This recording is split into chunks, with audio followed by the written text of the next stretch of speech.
I hate when he does that shit. Anyways, it's a 2-1 count. 1-0 Tigers. Second-game win streak snapped in Game 1 on Friday night. The middle of this LSU batting order has been on a tear in recent weeks. 2-1. In there, strike 2-2. Has helped them pick up some eyebrow-raising wins. One against Oklahoma, first time in a long time that LSU had picked up a win against the Sooners. And now a chance potentially to sweep a top 15 Arizona team at home. 2-2. Cranked foul. And there was a stretch there at the beginning of the year, too, where it was a bit of a struggle for LSU. They ended up losing to Nebraska, to Duke, to UCF, to UCLA, all in the same weekend down in Clearwater. So a lot of people around the country were wondering, how were they going to bounce back? And then you get thrown into SEC play. They ended up getting swept by Tennessee in Knoxville. But they continued to just chip away and play better and better every weekend. VT2. Hitter. So that's going to be another runner that scores off of the hit by pitch. It's a 2-0 game. And now I think there's going to be a grand slam for LSU. I think LSU is going to start cranking this thing wide open. Gets away from her, hits her on the elbow with that hit by pitch. I believe we might see a pitching change here for the Wildcats. Their 7th win battle of the season. Started the game so confidently. And we're going to see a pitching change now.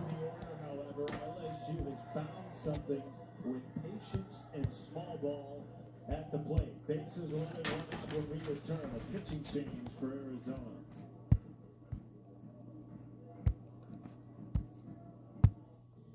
As a kid, you believed in magic.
Especially in this situation, too, with those home runs last year, 4 of them were grand slams. I ending. This one will be a grand slam, hopefully. As the 1-2 is grounded to third, throw to first in time. They third the first double play, and they get out of it. 2-0 LSU after they score 2. We go to the fourth, 2-0. Picking them up right now. Dennis Sniffen making a great play over at third, getting himself out of the game. I think he carried his defense momentum to the offense.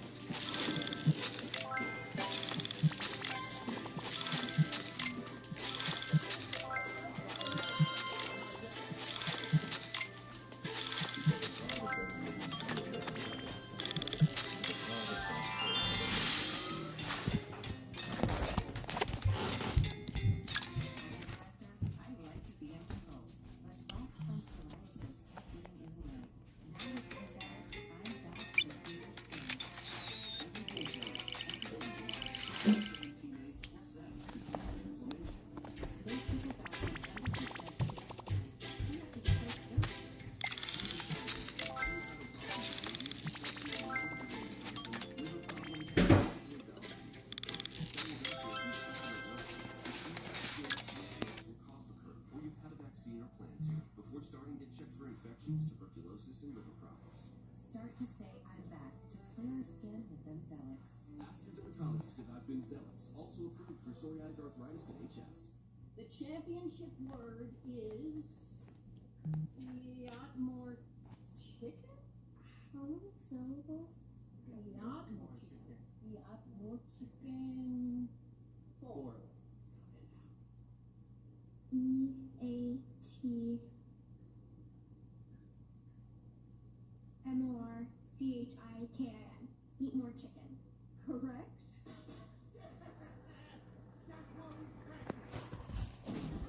Hayden Monticelli has been dealing so far today for the LSU Tigers, starting off with a couple of strikeouts in the first inning. That rise ball has been jumping all over the zone, and as we see her continue to get deeper and deeper into this game, you're seeing her utilize that changeup, that high-speed pitch, and she has been very efficient getting ahead of batters so far in the 3 innings. She already has 4 strikeouts, just to 1 walk on 42 pitches.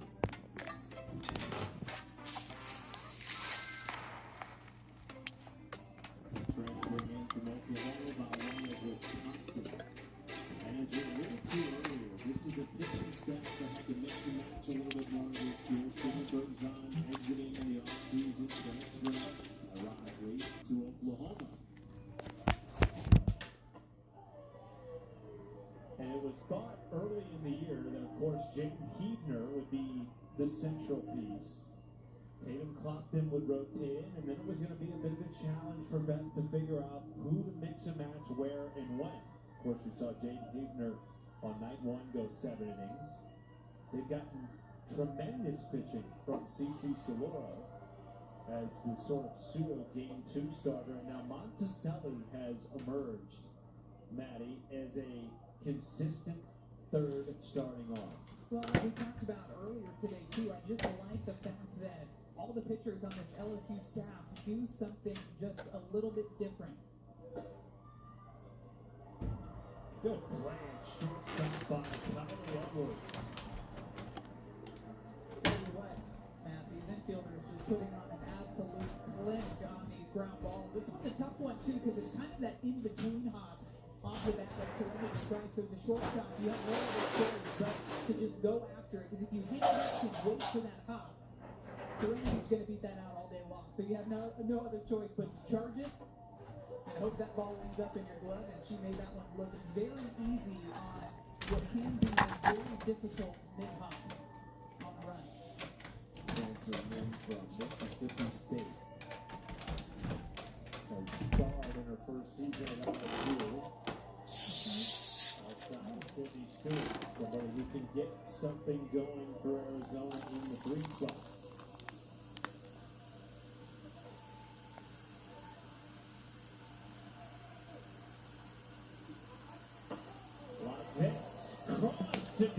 There it goes, high and deep, it is gone. 2-1. Arizona finally gets a run on the board here in the 4th. Number 21, that swing for offensive momentum. Sydney Stewart getting every single bit of this softball and driving it over the berm in left field. This ball coming off of her bat, 79 miles per hour. Look at how high up in the zone this pitch is. That is something that Coach Amber Freeman and I talked about before the game. Her ability, even as tall as she is, to still be able to get her hands inside of pitches that are up and inside, that is exactly how you do it.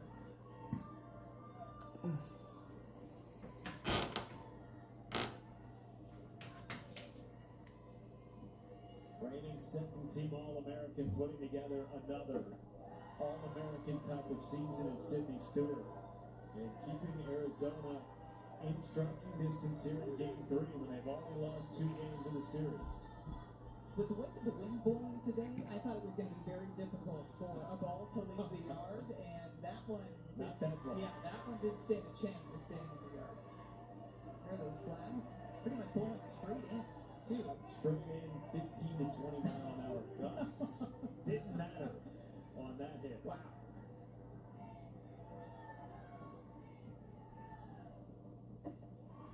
That will catch the outer half to Telly Jennings.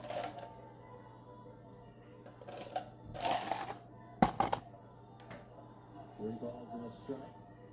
One down, nobody on. 3 balls, 1 game. strike, top 4, 1 out, and that's a high fly ball. Left field, it will be caught in maybe foul territory. It looked like it was just fair. Wednesday is Jackie Robinson Day, and we have a very special ESPN telecast as the Mets and the Dodgers finish up their 3-game series. It's Joe Buck, it's Rob Goff, Laurel Hershiser, all on the call. Coverage begins at 9 Eastern. For the Baseball Tonight crew, and Shohei Ohtani is expected to start.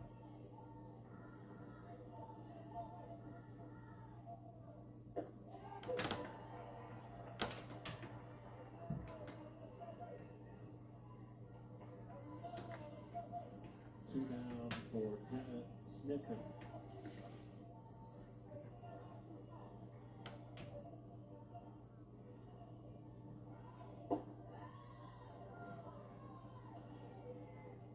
Caitlin Lowe, the Arizona head coach, told us she wanted to see grit from her team today. Learning something about themselves with all the new pieces in a super regional-esque series in April. What to be gained from this with a true super regional still a month away? And this is a team that has faced their battles throughout the year. Started off playing a 3-game set against Oklahoma, first weekend of the season. When you look at some of the scores that they've had, even in the first game of that series against Oklahoma, they ended up winning that game, but Oklahoma got out to a big lead. So it doesn't matter the score. This is a team that is going to battle. They are going to claw. They are going to try to fight their way back in every single ball game, and we're seeing that here today. 1-2 to Sniffen. Right back at her. And she will throw to first in time. Well, 1 run scored with the home run. Other than that, we go to the bottom of the 4th. It is 2-1. LSU here in Louisiana.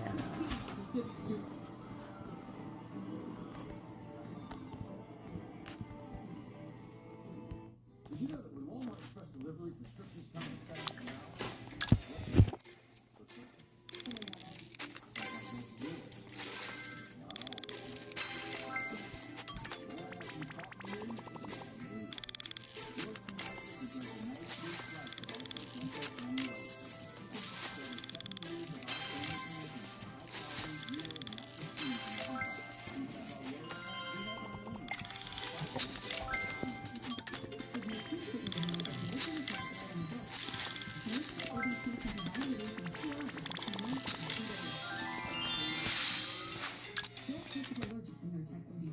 Allergic reactions can occur even days after use. Get help right away for trouble breathing, rash, swelling of face, mouth, tongue, or throat, high blood pressure, and nervous system pain. Get help for high blood pressure, numbness, soreness, pain, and color changes in fingers and toes. Common side effects is nausea. Ask your doctor about Nurtec ODT.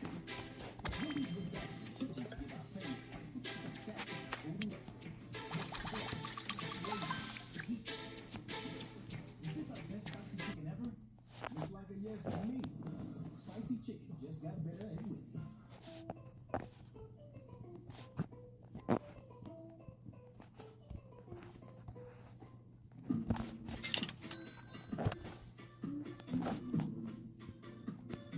Purchase equals one donated. Get 20% off first order at lawless.com. Welcome back to the SEC on ESPN. Gorgeous day for Game 3, the top 20 showdown between Arizona and LSU. Tigers have already taken the first two games. They lead Game 3 2-1. We're joined by their head coach, Beth Farina. Coach, always appreciate your time. Your team's played a ton of one-run and two-run games this year. What's it going to take for you guys to finish out this one-run game here in Game 3? Well, with Arizona's offense, there's really not a number that you feel comfortable with. It's one of the best offenses in the country. They've done such a great job this year of just having a balanced group, right? They have speed, they have power, they hit for average, they can do it all. So I don't know if there's a number up there I'd feel comfortable about. Like, we got to just keep scoring. For as good as this Arizona offense is, your pitching has done a great job all weekend of really shutting them down. What do you think has been the key to success, not just for Peyton Monticelli, who's out there in the circle today, but your pitching staff on the whole this entire weekend?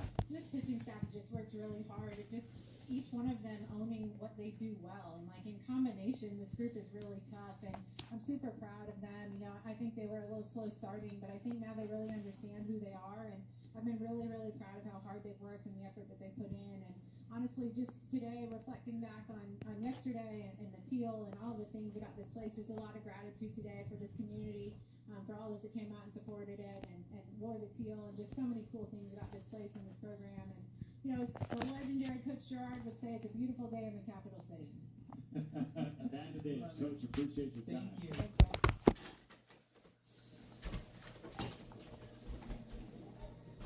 Another great crowd, as usual, here in Baton Rouge and Tiger Park, one of the great venues in college softball.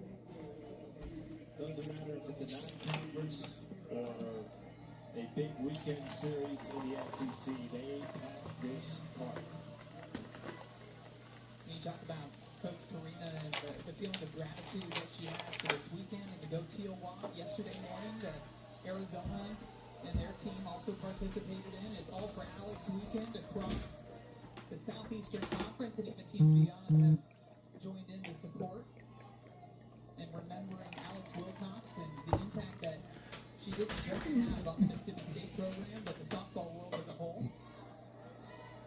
It's really just one of my favorite weekends to end of the entire year to see the softball community coming together for such a great cause. And last year, being on the call too this weekend, I was down here in Baton Rouge this weekend last year as well, and Tiffany Green and I got to participate in the Go Teal Walk, and it was just really cool to, one, be a part of such an incredible event, and you still see shirts being worn around the stadium, but to see the names of family members and friends and loved ones that have been affected by ovarian cancer, and just walking around and seeing each and every one of those names is definitely a memory that I'm going to hold dear to my heart. What a play.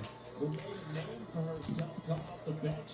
Defensively last year at Ole Miss, making plays like that. Enjoying being the first time starter. I think these outfielders are tired of us just talking about the infielders. They want some defensive love out in the outfield, too. How about that play by Addison Duke? It all comes down to the read off of the bat. How quickly can you get your feet moving in the direction of that line drive? And she played that one perfectly. 2 gone in the 4th.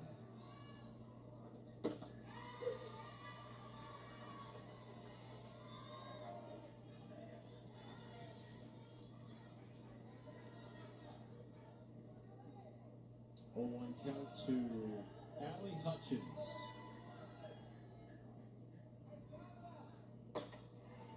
Off the end of the bat, it's short, it's Beal on the throw, pulls Kels Lucas off the bat. A rare defensive miscue from the Arizona defense.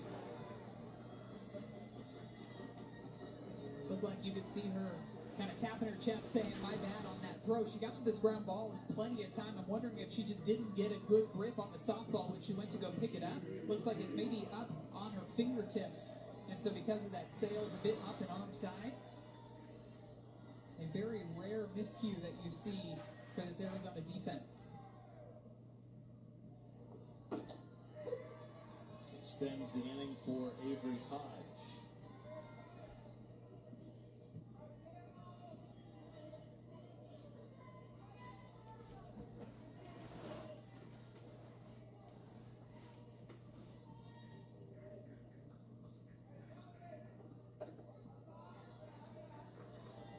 Vectorina talked about the importance of continuing to score runs against this Arizona offense, which has been not only one of the best in the Big 12, but the best in the country this year.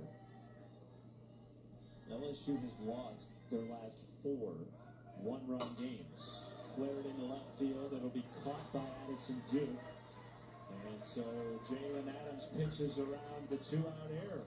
Arizona has a chance to tie the game when we come back in the top of the 5th.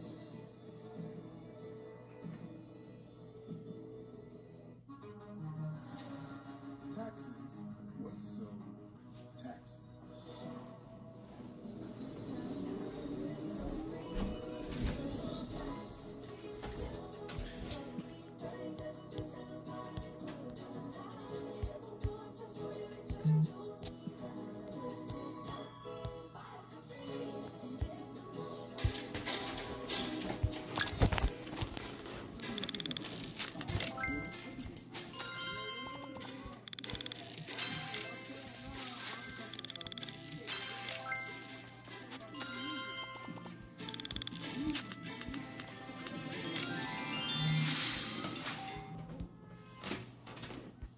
Loaded with features forever. Nice, man. How it should be. The Hyundai Elantra. Lease a Hyundai Elantra for $159 a month. Or get 0.99% APR or $2,000 bonus cash. Hurry in. From the #1 outdoor power, the Ego 22-inch motor, the most powerful mower in its class, produces the perfect razor-sharp cut. Find an Ego Wendy's was back in the kitchen with our famous spicy chicken salad. Total upgrade. More crunch, more flavor. Yeah. Is this our best spicy chicken ever? Looks like a yes to me. Spicy chicken just got better at Wendy's. Now, and see how much you can save. There are options going right now. So what are you waiting for? The Goat-Tail Ovarian Cancer Awareness Foundation was founded by LSU head coach Beth Torina back in 2013, and every year they have a Go-Teal walk around one of their series during softball season.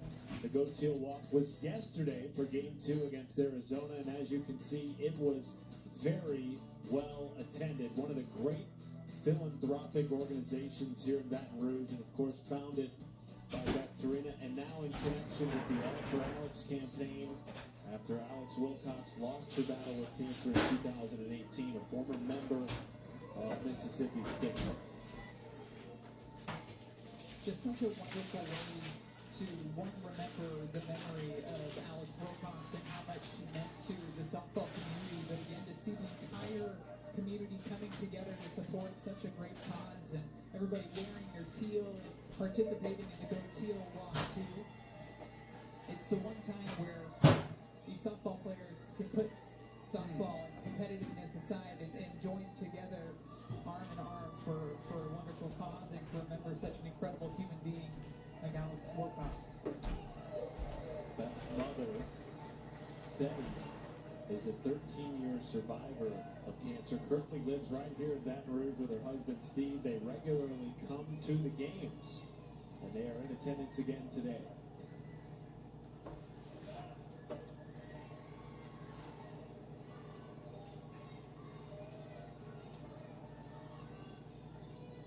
And they've been treated to a great Game 3.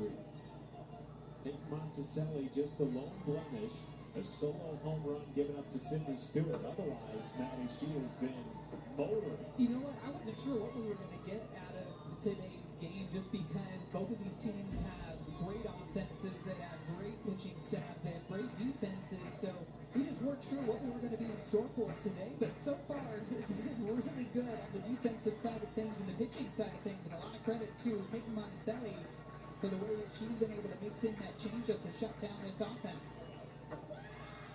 And a leadoff walk drawn by Emma Cavanaugh.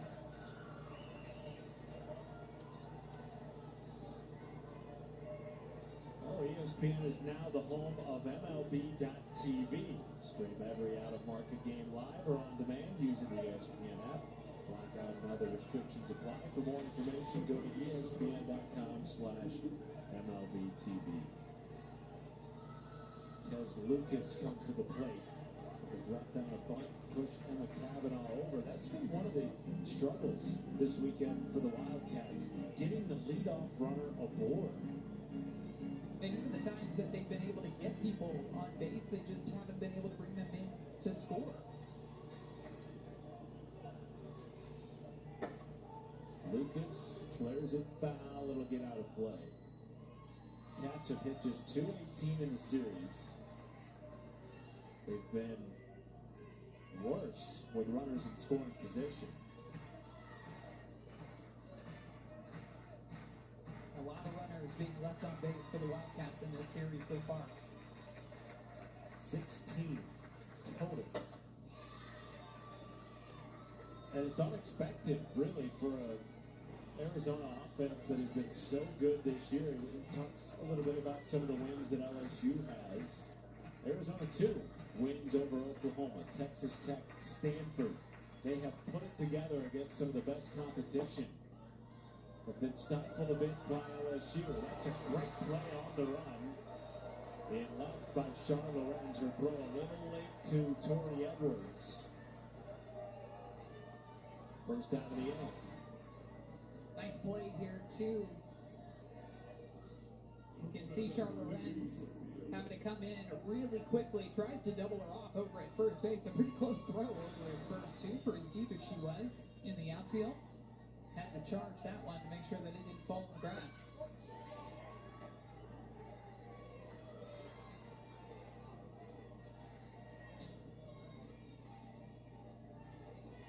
Matt Schumacher, Maddie Shipman with you.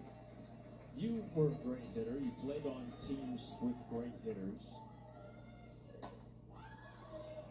You ever recall a series where your team had been really hot, but for whatever reason in that series, you just hadn't quite got it going? And if so, how did you get out of it? Yeah, there were times, too, where you're just facing pitching that is just dealing, and you're seeing a bunch of different types of arms. And so to me, it comes down to how quickly can Arizona try to make some of these adjustments against the pitching that they're facing today. Could be a double play ball here. Daniel flips to Edwards. Throw to first, not in time, despite the stretch by Tori. 2 gone. Talking about Arizona before this game, too, a couple of things that stood out to me were maybe they took too long to adjust to the drop-off that we were seeing from CC Salora yesterday. And watching Salora pitch, she didn't even bust out her changeup until the 5th inning. It showed me that she was effective with just using the drop-off. I think this girl's maybe on. Earlier in that game. So how quickly Go walk. can you get your barrel on top? Flare to the left. Or not. Lorenz makes the play in foul territory, and Monticelli continues for a fifth start with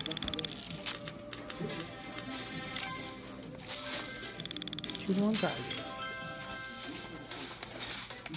I feel like since this will go in.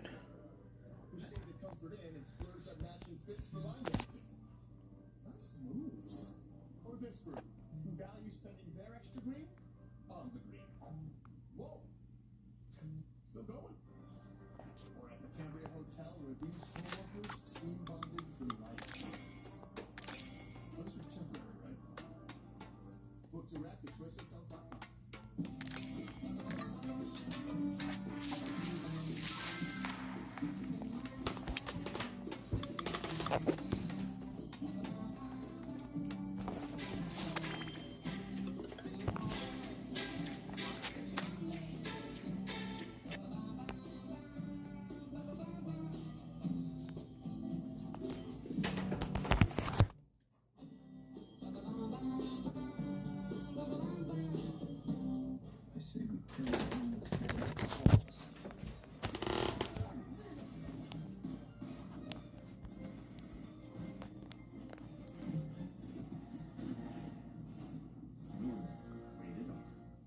Wendy's went back to the kitchen to give our famous spicy chicken sandwich a total upgrade. More crunch, more flavor, the heat that just hits. Is this our best spicy chicken ever? Looks like a yes to me. spicy chicken just got better at Wendy's.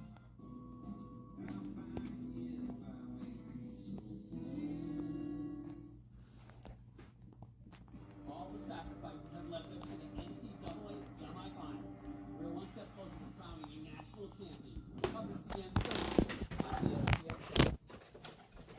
5 of the 8 teams competing Thursday in the semifinals are from the SEC, including LSU. The Tigers have the 2026 SEC Gymnast of the Year, Kaylin Chio. Saturday's championship is at 4 Eastern over on ABC. Now, Matt, I don't know if you've had a chance to watch Kaylin Chio compete, but just brace yourself for perfect tens. I believe she's up to 12 perfect tens on the year, and I'm almost losing track of how many consecutive sticks she's gotten on the vault week after week. So impressive. Did you ever do gymnastics? I did for a brief period of time, and I enjoyed it. My kids love participating in gymnastics. We always have gymnastics on the television at home, along with softball and baseball. I've said this before, I need more screens. You do? Especially this time of year. I've been to your house once before. There were split boxes on every TV. He's getting there up the middle to start off the fifth for Jayla Lassiter. Second time on the board today for the LSU leadoff hitter.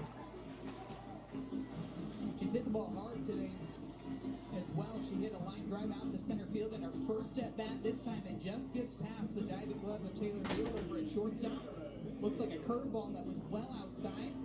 Gets it a bit off the end of the bat, but LSU is going to be thrilled that their leadoff batter is on base here in the bottom of the fifth, trying to tack on some insurance runs. Sierra Daniel, Kylie Edwards, Alex Franklin all due up this inning, with Lassiter reaching. It's been the hottest part of LSU's lineup. It's been one of the hottest portions of any lineup in the SEC, frankly, over the last 2 weeks or so.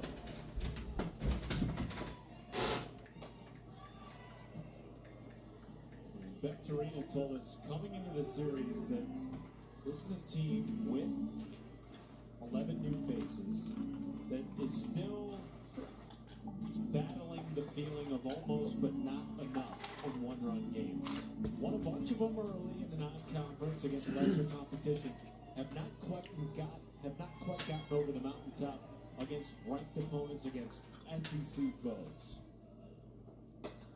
She said that when you look at some of the games, whether it's in the series against Oklahoma or Texas A&M, a lot of those games come down to 3 plays or 3 pitches that could swing the game in either direction, which of course leads to those one-run ball games that LSU has been on the losing end of. So what can they do to come through with that timely piece of hitting or make that pitch in a bases-loaded situation? I really do think that this weekend you've kind of seen that all come together. Now, if I'm being picky, maybe you'd of course love to see more offense and more hits being put on the board, but when you have that timeliness and you're getting the shutdown pitching in the circle and your defense has been playing well behind them too, you don't need to tack on 10, 11 hits in a game. You just need that one in that pivotal moment. Daniel lines it to third. That's a double play. The 34th of the season for the Wildcats. It's Jenna Sniffen again in the corner. Putting on a play, got how to turn a double play. A lot of these are hard to hit line drives. This one to Jenna Sniffen's left. She was actually leaning a bit right, and so she had to recover, goes back to the left side, snags it, and fires it across the diamond for the 5-3 double play.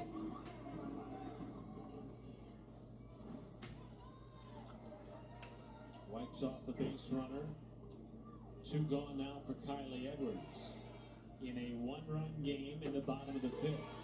LSU, of course, saw their season come to an end last year in a couple of one-run games in this ballpark against Southeastern Louisiana.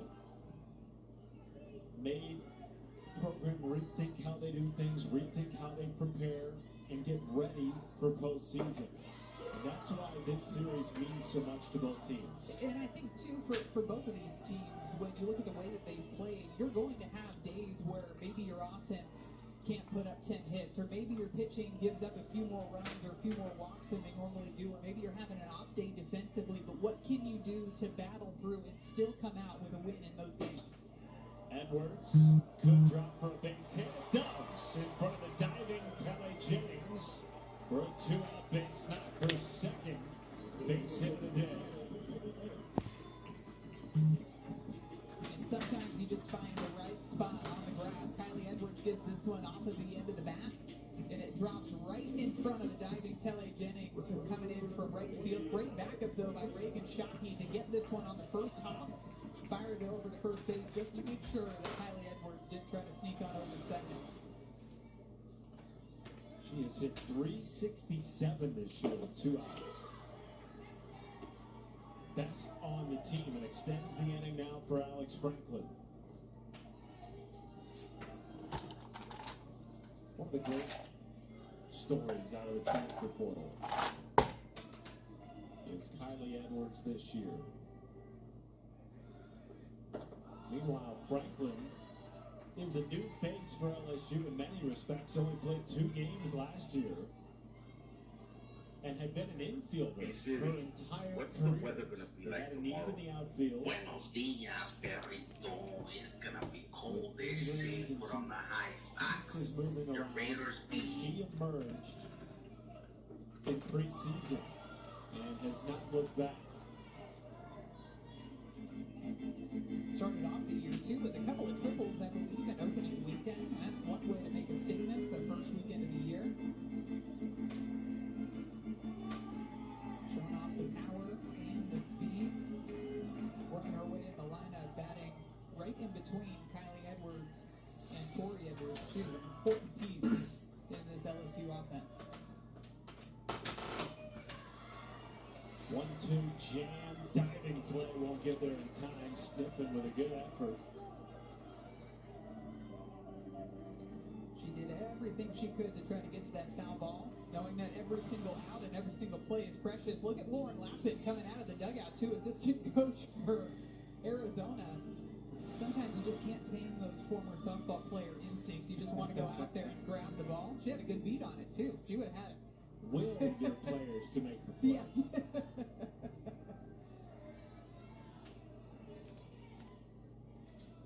1-2 pitch to Franklin. Foul territory right side, tracking in Lucas. Speaking of coaches who are former players, I know you think the 2 staffs plus you would make a really good alumni team out here. I think that I would be a great supporter up in the booth. Maybe I could call that game, but yeah, between you can have Coach Beth Farina in the circle, Taylor Pleasance out at shortstop, Sandra Simmons holding down the outfield with Caitlin Lowe, Amber Freeman back behind the plate. There's Taylor Pleasance over at first base, Lauren Lappin, of course. And you can have Mike Candrea and Yvette Gerard coach the teams because they're here in attendance today. It's an all-star team. There you go. Maybe we'll play that one after game 3. There's Coach Gerard hanging in the shadows along the first baseline. She's probably still talking strategy over there, too. No doubt about it. Backhanded by Beal. Gathers and fires for the 3rd out of the inning. Arizona down to its final 6 outs at the plate. Can their bats get going?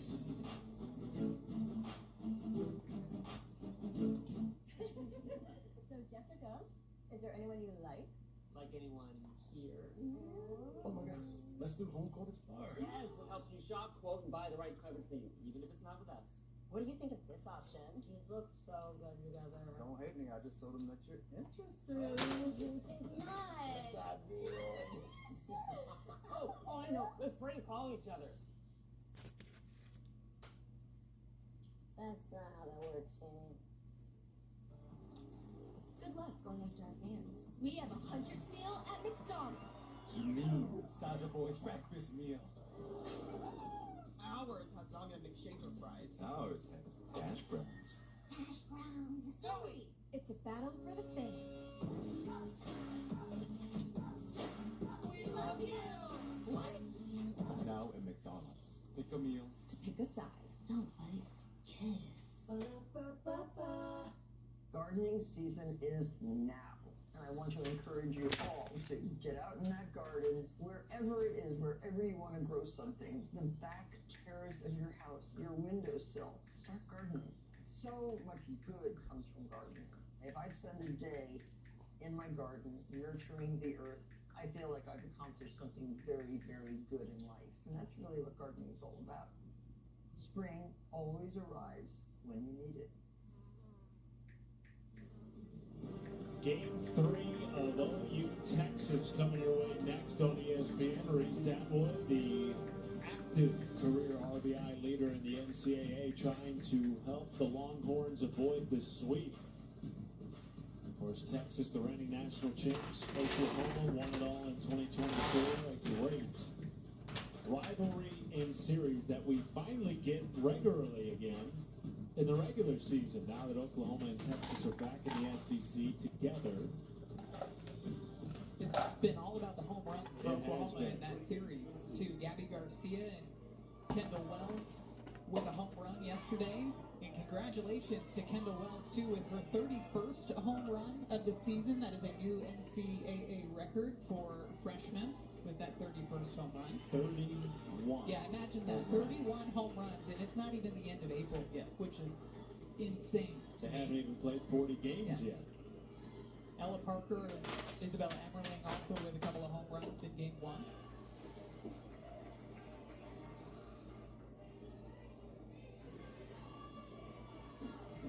The next target is 34 by the great Jocelyn Allo. When you're on the same graphic as Jocelyn Allo, you know you're doing something well, right? As a freshman. Yes, as a freshman. One of the best hitters the game has ever seen, and now we get to watch Kendall Wells. Lauren Chamberlain, too, an incredible home run hitter for Oklahoma. Something about the home runs over at Oklahoma, right? With those Sooners. Also, something just feels right, getting a full 3-game series in the regular season, Texas and Oklahoma. That should be an every year thing. And for a long time, we didn't get it, except in the postseason potentially, because, of course, the teams didn't always have the same schedule line up every single year.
Something with it here in the 6th.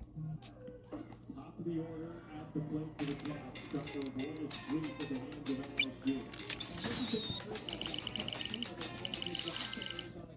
Today between Serenity Price and Megan Shockey, they were batting 375 combined. So they've been getting on base. It's just what do the batters do after they run?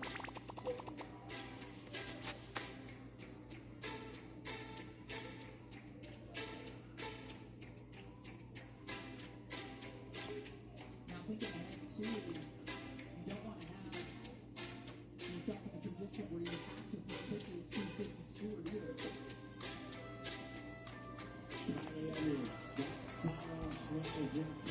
Shockey moves into scoring position, 1 down. Pretty good result there too, being able to being 1 out over at first base.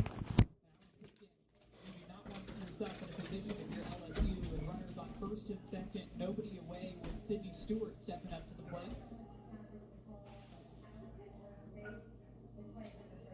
Looks like we're going to have a review of that play over at first base, too. Watching it in real time, I thought she got her. So we'll take another look over at first. Caitlin Lowe challenged that from the Arizona dugout. She must have had a different angle, seen something differently than we did.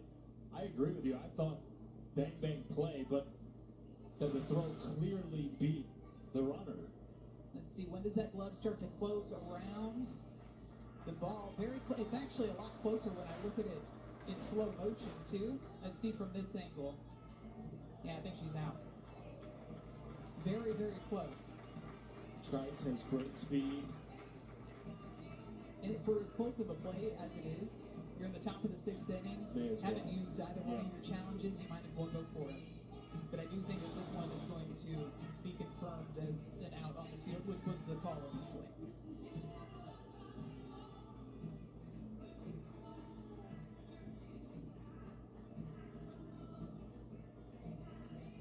Assuming this is confirmed, one out with the runner in scoring position. Sydney Stewart coming to the plate, who hit a moonshot the last time she was up. Do you pitch to her if you're Peyton Monticelli? I'm not pitching to her. I'm just going to go ahead and put her over there at first base. I'd even be tempted to, even if Certainty Trice ended up being safe over at first base. You would load the bases? I think I would load the bases. I might not intentionally walk her, but I would do one of the intentional walks to see if she could get herself out. Sure.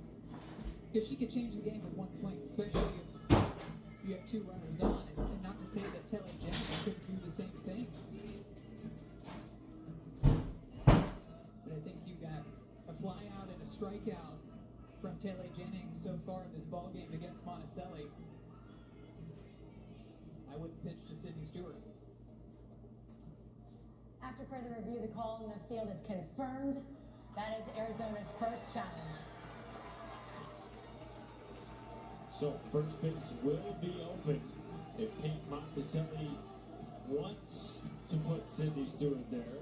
I'd put her on. And heed the advice of Madison. It's not my call.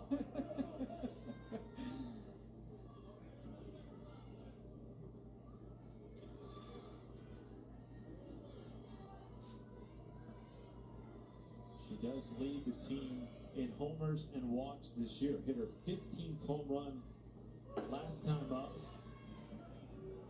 Has drawn 30 walks, including one in the first inning.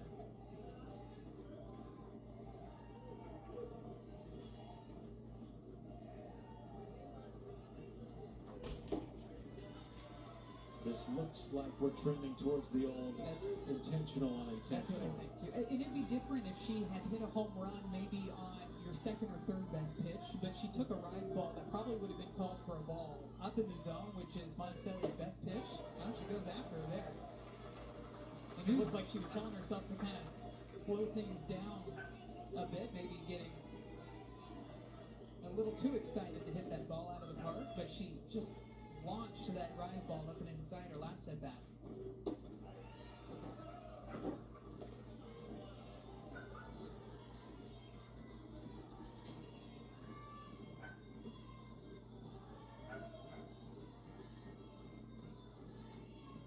Hitters count to Stewart. And the second walk of the game issued to the great power-hitting Sydney Stewart. The 30th annual WNBA draft is Monday night, 7 Eastern, right here on ESPN. Coverage begins at 6:30 with WNBA Countdown. And Bacterina is out of the LSU dugout. We are going to see a pitching change, and it'll be Jaden Heidner who went the distance on Friday night, replacing Peyton Monticelli.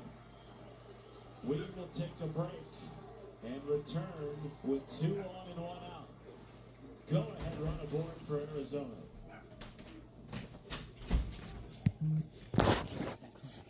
Anyways. Deserves a nice big slice of our Sargento family life. You can taste over 70 years of our family commitment to high quality, real, natural cheese in every bite. We have our word on it, we have our name on it. Sargento, a promise you can taste.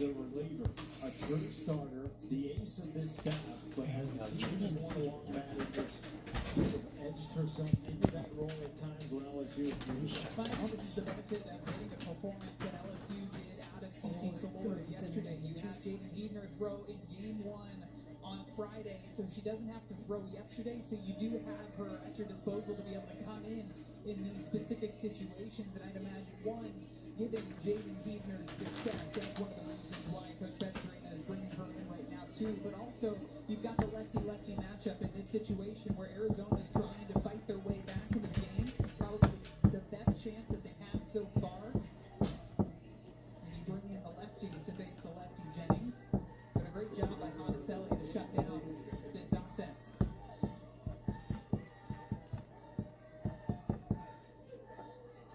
Ball gets away from Bergeron. And Shockey moves up to third. So a tying run. One bag away for Arizona in the 6th. There were a couple of times in game 1 where it felt like Telle Jennings kind of swung out of the zone against Heidner. Up the middle. Heidner just goes to first. Interestingly, the throw comes home. Not in time with a tackle. Wow. Bergeron. I thought Heidner had a chance to go to second, then to first for the double play. Still in order. And instead wanted to look Shockey back to the bag at third. And now Baturina appears is going to challenge this call at home plate.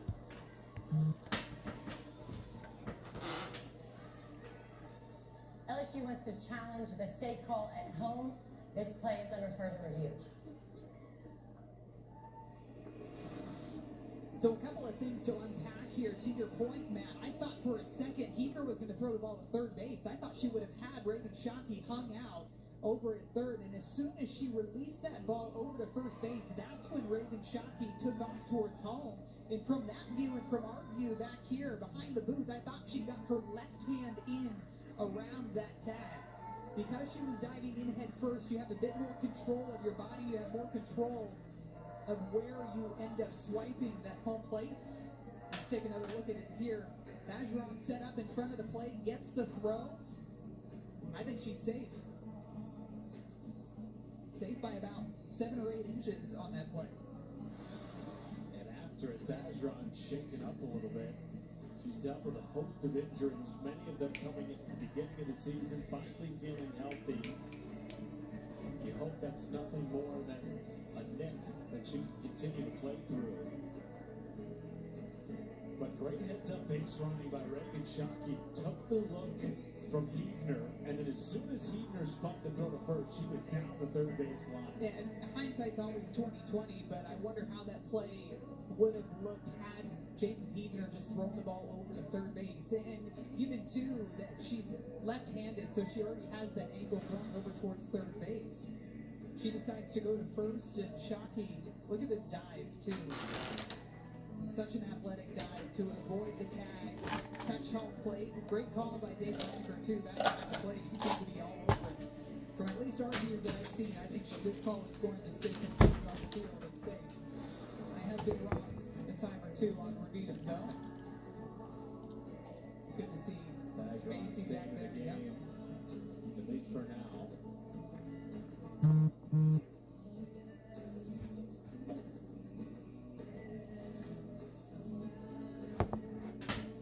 Arizona had struggled to find that timely hit, that timely contact to get a few more runs across the board. They had scored just 1 run in each of the first 2 games of this series, falling in both to LSU.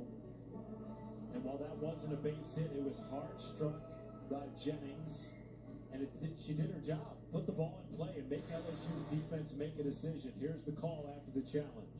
After further review, the call on the field is confirmed the runner is safe at home. That is LSU's first challenge. And taking you back even a pitch prior to that ball being put in play, that pass ball that allowed Raven Shockey to get to third base.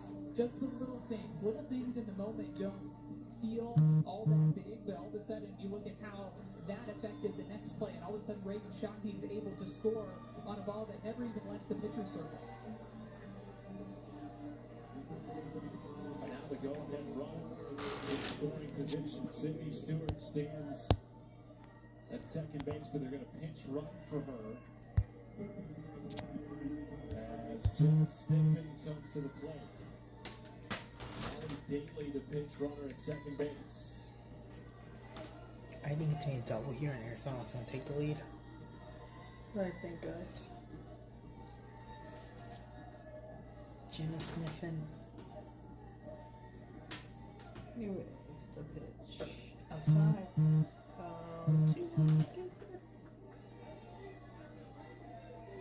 We've seen Jenna Sniffen make some great plays over at third today. Had a nice double on the drop ball down and away on the CC Solora in yesterday's ball game. Good pitch. In there. Has reached base in 12 consecutive games. Has yet to find Count is first not popping today, up. however.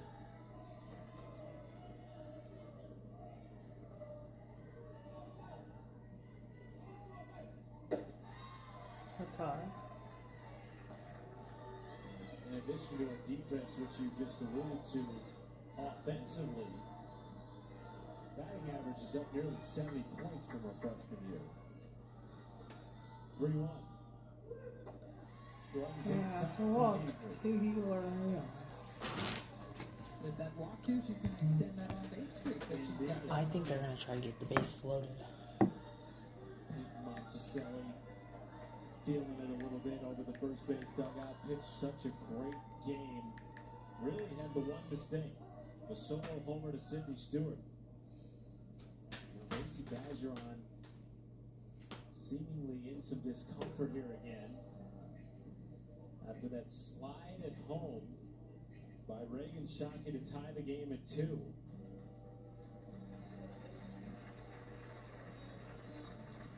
like we might see a change here. A round of applause for Macy. Never want to see that with the player coming off the field. I do hope that she's all right as she heads back into the dugout. Looks like Char Lorenz is going to come in from left field and take over for Bergeron behind the plate. 3-year starter at catcher Bergeron, and as we mentioned, has dealt with injuries over the course of her career, but such a warrior. Has played through most of them. Doesn't it feel, Maddie, like the momentum of this game has swung back to the other side? It really, it feels like it's on the Arizona side, and really I think it started with that base hit to start things off by Reagan Shockey, top of the order, getting things done yet again.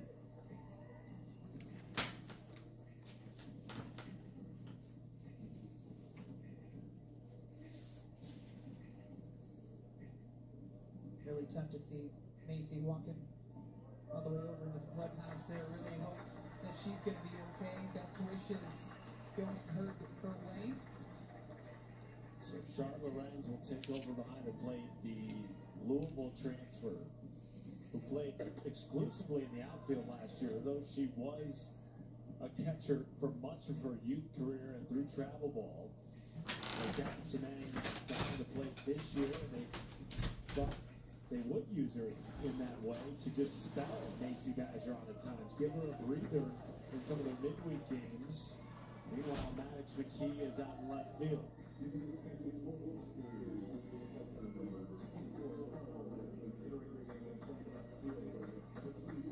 And now for LSU, it's just about getting out of this inning without allowing any more runs to cross. Tied at 2 in the top of the 6th.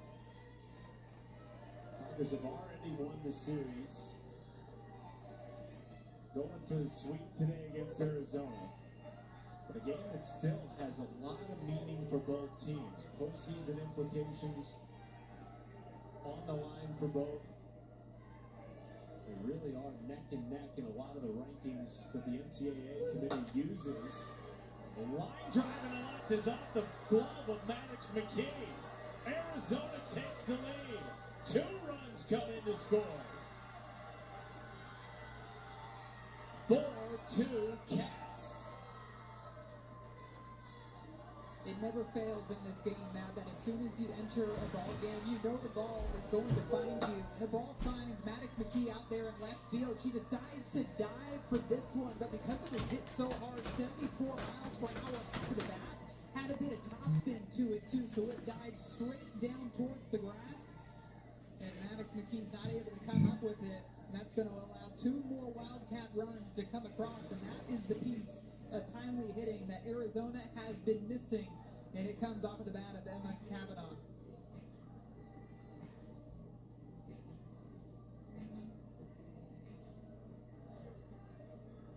What a roller coaster inning for LSU. We will have another change in the circle. Jaden Heaton.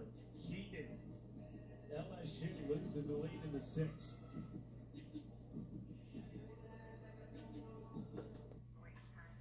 Texas was feeling.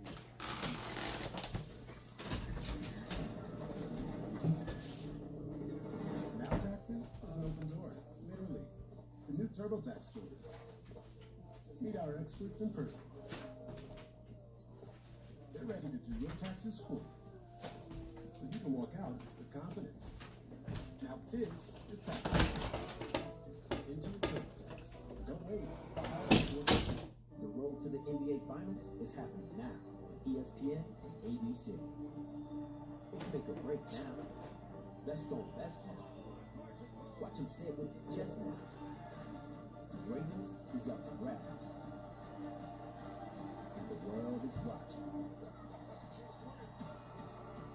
On the home of the NBA Finals. The NBA playoffs begin Saturday on ESPN and ABC. CeCe Salora, who went the distance yesterday, all 7 innings in a victory for LSU, will now be tasked with coming in to close out the 6th. She threw incredibly well in yesterday's ball game, really working that heavy drop ball to both sides of the plate. You can see her line 7 innings pitched, did give up 7 hits, had a couple of strikeouts, but just the 1 walk given up. She's somebody too that is going to induce contact, but it's ground ball contact because of that heavy drop ball coming in. High 50s to both sides of the plate. You're seeing her mix in that rise ball a bit more too, and that changeup, which we mentioned earlier, was a bit she didn't even need to use till the 5th inning. If you're just joining us, LSU led 2-0 early. Sydney Stewart for Arizona hit a solo homer in the 4th to make it a 2-1 game. That's how we began the 6th. Nate Monticelli was cruising.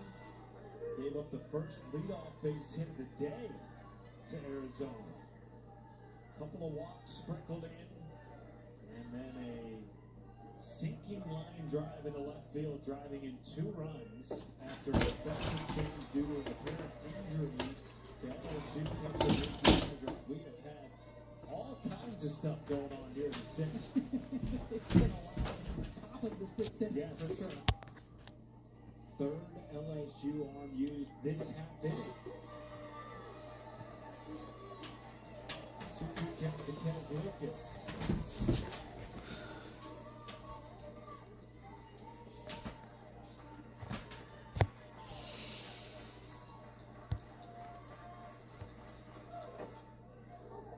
Foul ball.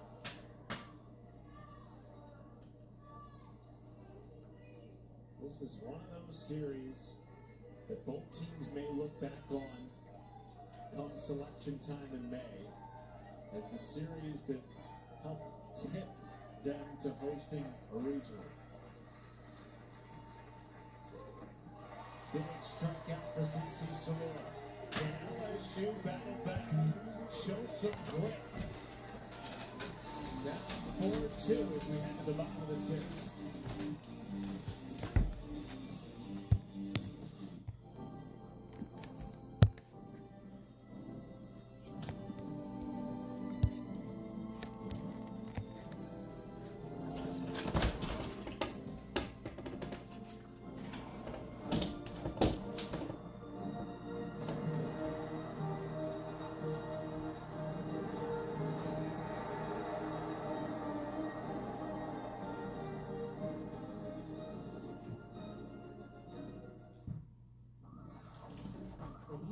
everything you need to unlock your best workout, like free fitness training and best-in-class equipment. You can give everything you've got, all for just $1 down. Get stronger with free fitness training 1 cent down, $15 a month. No commitment. Deal extended to April 16th. You ready? Planet Fitness. We're all strong on this planet. Never. Is this you? Yeah, it's my new RAV4. Do you think RAV stands for Rugged Adventure Vehicle? Whoa, dude. I feel like it's the ridiculous acceleration vehicle. Isn't it the recreational activity vehicle? I guess it could mean anything you want. Oh yeah? What else you got? Toyota. Let's go places. For the third straight day in this series, LSU jumped out to an early lead. Credit to Arizona. They wanted to see some chippiness, some grit from their team after going down 2-0 in the series. Caitlin Lowe got it in the top of the sixth. And this is why this series means so much, Maddie Shipman, because of how close these teams are in terms of record, RPI, strength of schedule, and other metrics that the committee will use come selection time. You want to be the team that can say that they have a top 23-game series win against an opponent in the middle of April. When it comes to the selection committee making those decisions on where everybody goes. Corey Edwards lines it into the middle of James. One down. Particularly an Arizona team that's second right now in the Big 12 behind only Texas Tech. And two, like we heard from Coach Caitlin Lowe earlier today, is this is why they schedule weekends like this. There's a controllable factor of the schedule outside of the conference schedule.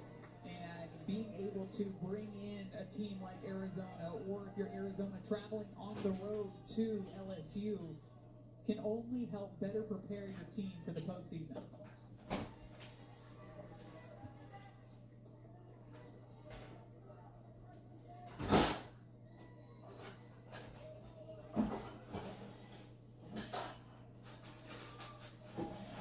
Maddox McKee at the plate. Her first at bat.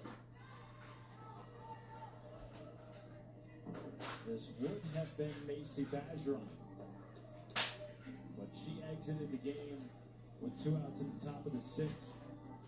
With an apparent injury, we have not seen her since. Yeah, we don't want to speculate on what that could be. We just are sending our thoughts her way and hope for the best. Hope she's able to get back out there.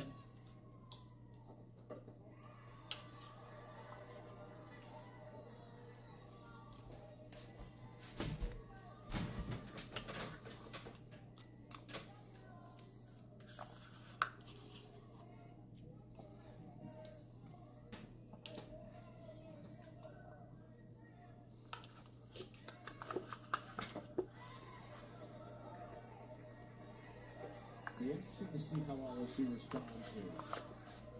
Tigers, as we showed you earlier in the game, 4-4 in one-run games, as it was as we entered the sixth.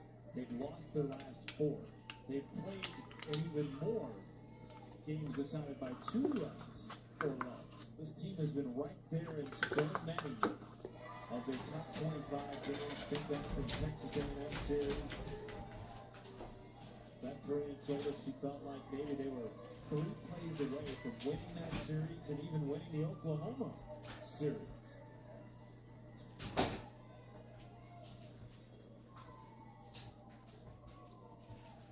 Full count to McKee. Mile high pop-up foul territory. It'll get out of play. It's interesting too when you compare these two teams and just kind of look at their overall resumes. Their RPI is very similar. KPI, DSR, all those rankings are pretty much neck and neck. And to see how they've kind of gotten there in different ways, even though they both played an extremely tough schedule. When you look at the scores for LSU throughout the year, to your point, Matt, 2-1 games, 1-0 games, 3-1 games, 5-3 games. McKee left side tracking at Beal, foul territory, second out. On the other side of things, when you look at Arizona's schedule, you've got, they ended up losing game 2 to Oklahoma 21-3, but they won game 1 against Oklahoma 11-6, and you see an 11-2 score, 11-1. The scores are kind of all over the place, and yet they still have both kind of found themselves in the exact same spot here in the middle of April. So Macy guys are on there, resurfaced from the clubhouse, standing in the bullpen. All of her catcher's gear is off. Again, just to re-echo Maddie's sentiments, hope for the best for her, whatever the diagnosis is. Somebody who's been a warrior all throughout her career at LSU, has started a ton of games behind the plate. Good piece of two-out hitting by Charlotte Lenz, who is now catching for LSU after the exit of Macy Badger. Strikeout incoming, by the way. Charlotte Lenz, you can see how excited she is. Finally gets a ball to drop. She's hit a couple of hard line drives today. They just have happened to go right to these Arizona defenders. Hit a line drive to Jenna Sniffen over at third base in her first at bat, and a line drive out to Addison Duke in left field in her second at bat. That time, the ball finds its way to the grass. In steps Allie Hutchins, looks at the strike. Jalen Adams has steadied the ship for Arizona. Not that they didn't get good pitching from Janelle Berry. She just ran into a little bit of trouble in the third with some free passes. It's been Adams' game ever since. And this is an Arizona pitching staff, too, they're not going to go out there and strike out 10, 11, 12 batters in a game, but they're more of the pitch to contact and trust their stuff type of pitching staff because, one, they have a great defense behind them, but two, they can move the ball through the zone. High fly ball, right field. Jennings has a beat on it, and that will end the sixth. Final inning coming in Baton Rouge. 2-run lead for Arizona. During allergic reactions, I used to hesitate using a needle injection until I said hello now. The only needle-free epinephrine nasal spray for emergency treatment of allergic reactions. Use it for signs of allergic reaction. Ask your doctor how to use something. Certain medical conditions may worsen. Tell your doctor about nasal, heart, or other medical conditions. High blood pressure. If you're pregnant or breastfeeding, and all medications. Side effects include nasal discomfort, headache, runny nose, shakiness, and throat irritation. Book a free virtual visit at getnuffy.com and pay as little as $0 for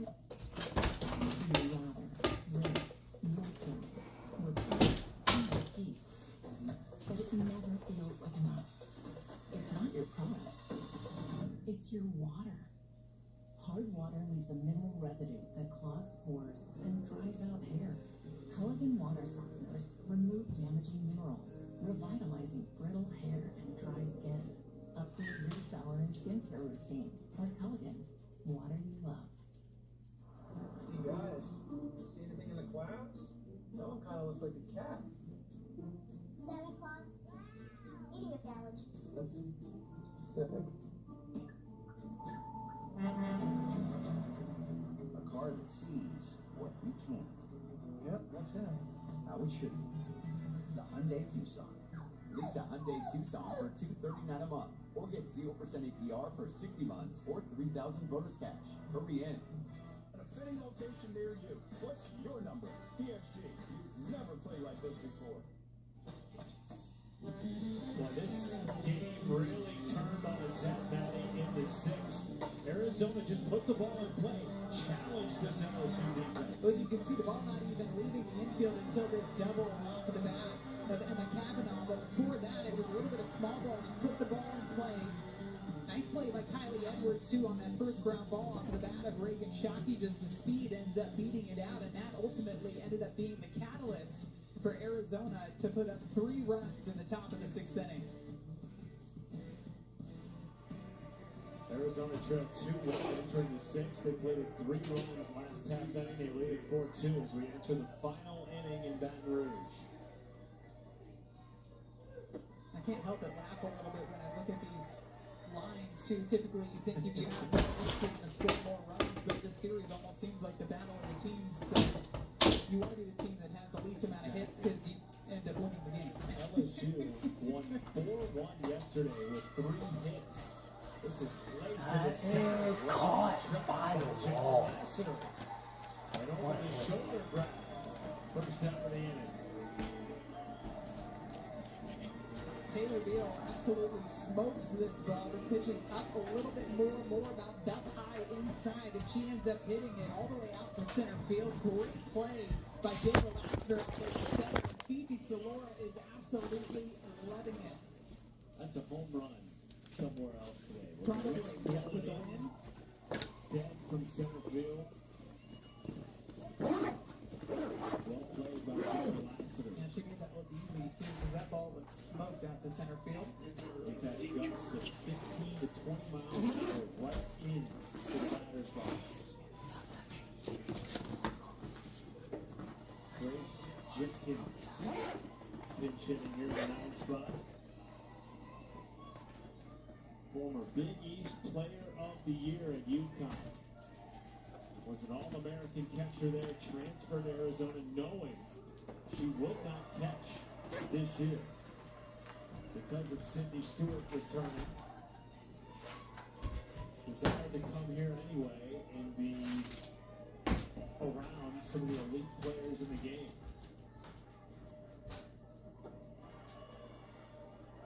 That was another thing too that we heard from Caitlin Lowe is that team first mentality from a lot of the players on her team, whether they were newcomers to the team or transfers coming in, just the team willing to do whatever it's going to take for them to win ball games this year.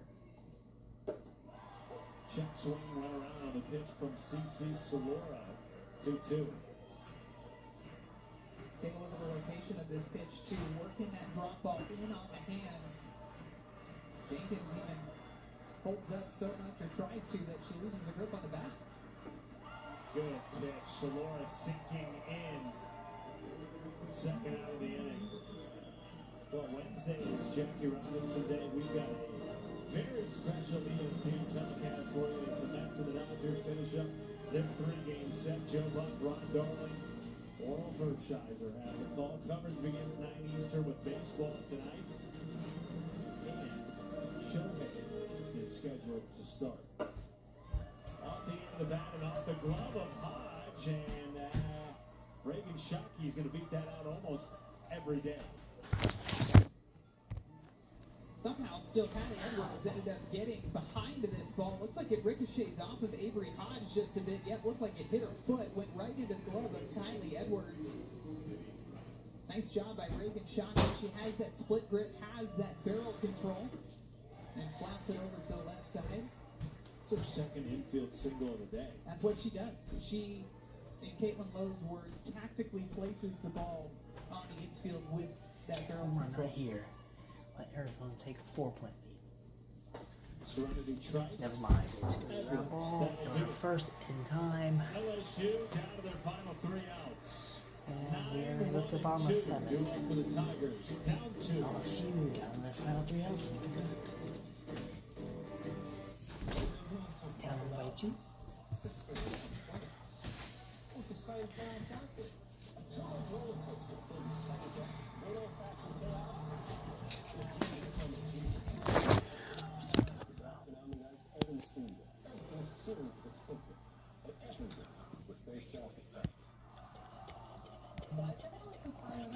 It's the Stanley Cup playoffs, the most exciting playoffs out there. 2 months roller coaster with 7 bets. Ball 34 is here. Yeah, the competition's getting fiercer. My job is to win. I'm wondering which Stanley there is. It's over, old man. That's a sign.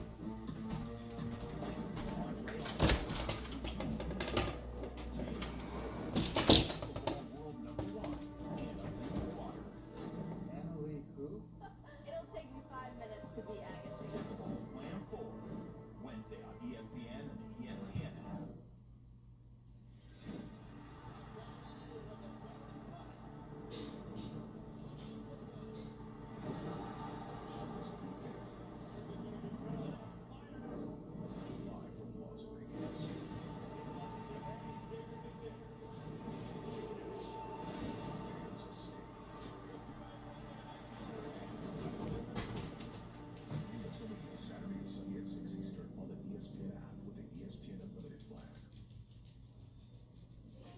Well, tonight at Eastern over on the SEC Network, the Rally Cap crew will break down the SEC baseball and softball weekend with highlights, analysis, and interviews. Lots of softball action to talk about this weekend, including Texas, Oklahoma, which if you're looking for that game, it has started over on ESPN News. We'll get you out there right here on ESPN at the conclusion of LSU, Arizona. Looks like Tegan Cavan getting the start in the circle for the Texas Longhorns, and Sydney Berzon getting the start in the circle for the Oklahoma Sooners. Should be another LSU Tigers. Yes, should be another great matchup between those two teams. Texas trying to avoid the sweep after they beat Oklahoma last year in the Women's College World Series, helping them make the champ game. Avery Hodge, first pitch swinging, is out. And now the lineup will turn over for LSU, and this portion of the lineup has had the most success this weekend against Arizona pitching. They've really been hitting the ball hard. Jayla Lassiter had a line drive on her first at-bat, base hit in her last at-bat to go along with the butt base hit that she had in the third inning. I imagine that she's going to be swinging away here. Jalen Adams in the circle. Hard hit through the left side. And now the tying run will come to the plate in the form of Sierra Daniel. Third hit of the day for Jayla Lassiter. You can feel the energy in this stadium just pick up immediately after that ball left Jayla Lassiter's bat at 75 miles per hour straight through the 5-6 hole for a base hit. And Sierra Daniel, although she did not have a hit in yesterday's game, does not have a hit so far today. She has been smoking the ball all over the field. She's just been a bit snake bitten up in the plate. They've gone right to people. Looks at the ball in the dirt. Daniel this year has been the most consistent hitter for LSU. And entering the day was hitting .500 over her last 10 games.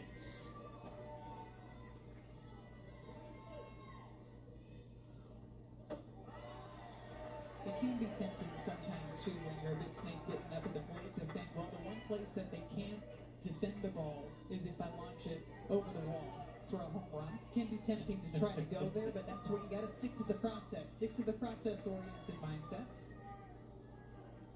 Her one hit in the series was a home run back in game 1 on Friday night. Hadn't homered all year. So the last 10 games, now she's got a pair. In the driver's seat, the 3-0 count. Kylie Edwards awaits on deck.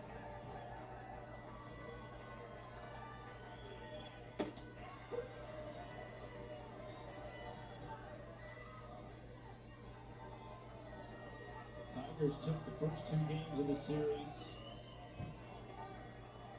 3-1 and 4-1. Led early in both. Led early today before a 3-run 6th for Arizona. Daniel in the left field, and that is caught for the second out by Addison Duke. Another well-hit ball off the bat of Sierra Daniel. This one just a bit too far off the end of the bat. So instead of finding its way into that left center gap, it goes right to Addison Duke in left field for out number 2. And I don't know if you could have drawn it up any better. The game comes down to Kylie Edwards, who's already 2 for 3 on the day, with a runner over at first base, 2 away, bottom of the 7th.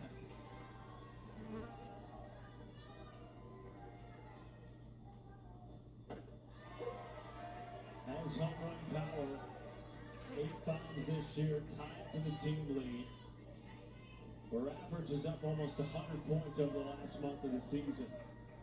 And Jalen Adams in true form going right after her on the first pitch. 0-2.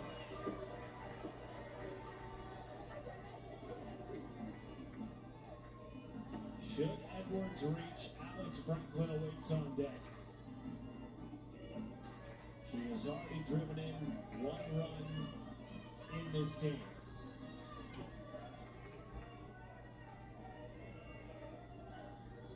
Runner at first, 2 outs, 0-2 count. Oh, that almost got a piece of Edwards. It was so close, I don't even know how she got out of the way of that pitch. Gumby.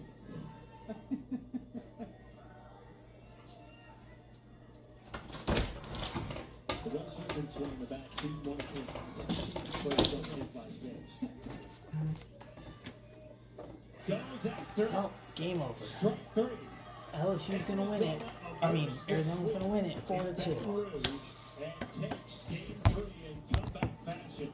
Really just a complete team win for Arizona today. It all starts in the circle. Janae Berry setting the tone early, and then Jalen Adams coming in and slamming the door. Clutch, timely hit it to Emma Kavanaugh, and Sydney Stewart with that huge home run out to left field. And we believe it, the only strikeout for the LSU offense out there was that last strikeout to Kylie Edwards.